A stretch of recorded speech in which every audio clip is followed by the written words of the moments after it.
የተወደዳችሁ የእግዚአብሔር ልጆች እንደምን ሰነበታችሁ? ሰሞኑን ባለፈው እስከ ክፍል 6 እጅ ያቋረጥኩት ነበረ። በሃይማኖት አበው የቀደሙት ቅዱሳን አባቶቻችን ከክፉም ከደግም ነገስታት ጋር የነበራቸው ግንኙነትና ተግሳጾቻቸው፣ ትምህርቶቻቸው፣ ደብዳቤዎቻቸው፣ ተጋድሎቻቸው፣ መጋዛቸው፣ መታሰራቸው፣ መፈታታቸው ቤተ ክርስቲያን ይህን ዓለም በመቀደስ ውስጥ ያላትን ኃላፊነት ለመወጣት ያደረገችው ተጋድሎ አካል ነው። በእኔና በእናንተ ዘመን ከኦሪት ጀምሮ ከኦሪትም በፊት በሕገ ልቦና ጸንተው በሕገ ኦሪት ኖረው በሕገ ሐዲስ ፍጹማን ሆነው አገር የመሰረቱ አባቶቻችን ኢትዮጵያ የምትባል አፈሯም ውሃዋም የእጣን እራሪው አመዱም ቅጠሉም መድኃኒት እንዲሆን አድርገውታል። ሰው ለሰው መድኃኒቱ ነው።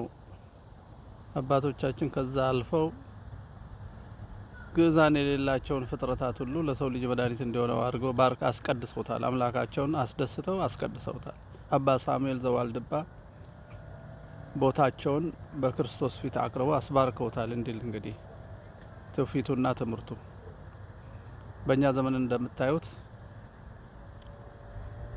እንኳን አፈር እንኳን ቅጠል እንኳን አመድ ልናስባርክ ቀርተን በጥምቀት ከክርስቶስ የተወለደውን የሰው ልጅ በክርስቶስ የወይን ግንድ ላይ ቅርንጫፍ ሆኖ የበቀለውን ክቡር የሰው ልጅ ራሳችን ከውጭ ጠላት ሳይመጣብን በስንፍናችን፣ በራስ ወዳድነታችን፣ ባለማስተዋላችን፣ በአድርባይነታችን ፈቃደ ስጋን ለማርካት በምናረገው ጥረት ከህያው የወይን ግንድ ላይ ቅርንጫፍ የምንለመልም ቆርጠን የምንጥል ለእሳት የምናዘጋጅ ሆነናል። አንዳችንን ስናሰናክል በሀገሪቷ አምላክ የለሽ ስርዓት ሲተከል ልጆቻችን አምላክ የለም ብለው ሲማሩ አለ ብለን አልተሟገትንም። ልጆቻችን አገር እንካፈል እሱ ነጻነት ነው ነጻ አውጪ ነን ብለው ነጻ ለመውጣት ደግሞ ዘር፣ ቋንቋ፣ ቦታ የሐሰት ትርክት ፈብርከው ጫካ ገብተው ሲባሉ ክርስቲያኖች የዚህ አካል አይደላችሁም እናንተ ልዩ ናችሁ ተዉ አላልንም። አሁን ደግሞ ብልጽግና ነው ተብሎ ሰው ከቁስ ያነሰበት ሚሊዮኖችን እያፈናቀለ ሺዎችን እያረደ በየዕለቱ ደም እያፈሰሰ በየዕለቱ ታሪክ እያቆሸሸ በመዋቅር ደረጃ ቅዱሳን አባቶቻችን በጸሎት የጠበቋትን በተጋድሎ ደምና አጥንት የከፈሉላትን በደማቸው ላይ የጻፉትን ታሪክ ነጠላ ትርክት ነው፣ ሌላው የለበትም። ስለዚህ አዲስ ታሪክ እንጻፍ አሉ። አዲስ ታሪክ መስራት ጥሩ ነው። ተሰብስቦ ታሪክ መጻፍ ግን ነውርም ሐሰትም ክፋትም ነው። ታሪክ መስራት ምንም ችግር የለም። ታሪክን ግን በስብሰባ መጻፍ ነውር ነው። ይሄን ሁሉ ነውር በአፍ በመጻፍ በድርጊት በመዋቅር በአስተምሮ በስብከት በአርት ወይንም በኪነ ጥበብ የሚደረገውን ብልግናና ግፍ ይቁም ብላ መነሳት ያለባት ቤተ ክርስቲያን ናት። ቤተ ክርስቲያን ደግሞ ማናት ስንል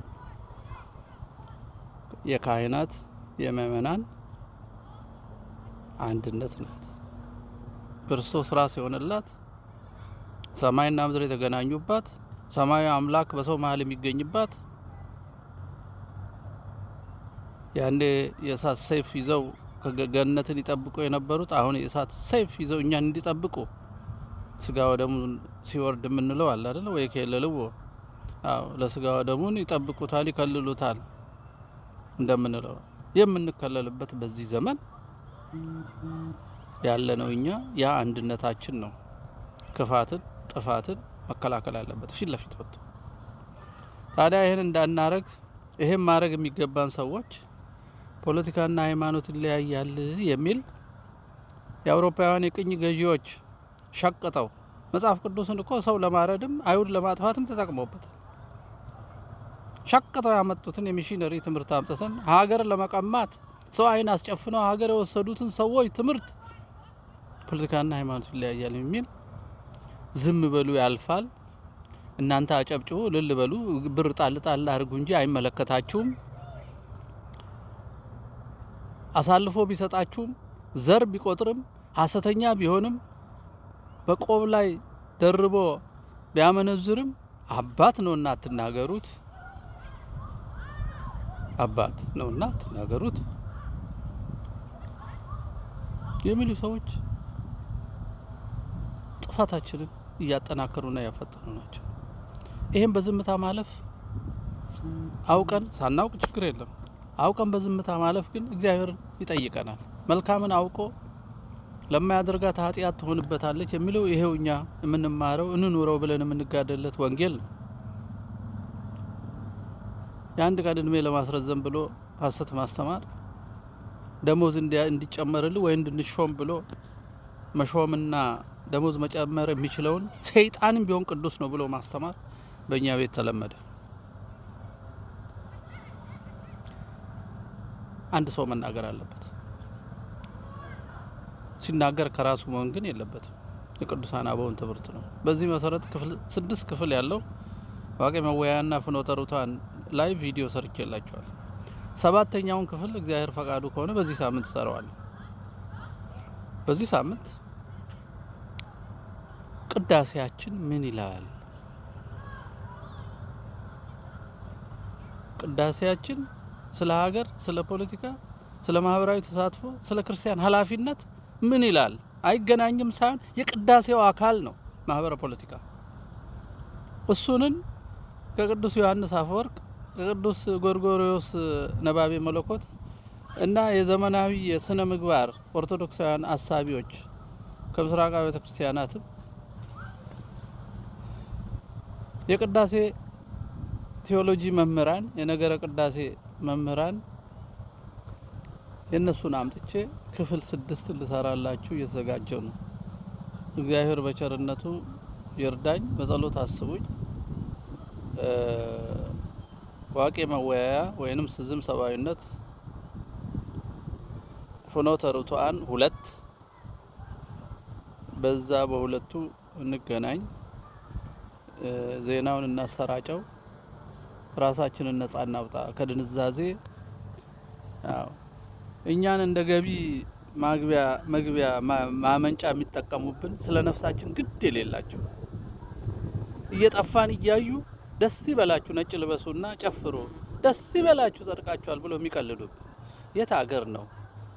በዘር ክርስቲያን ሆኖ በዘር የሚጸድቅ ሰው ያለው በምን አስተምሮ ነው? የብሔር ጣዖት አምልኮ አቁሞ የሚጸድቅ ክርስቲያን ማን ነው? የትኛው ትምህርት ነው? 50 ዓመት ሙሉ የሞት ነው ያለቅ ነው።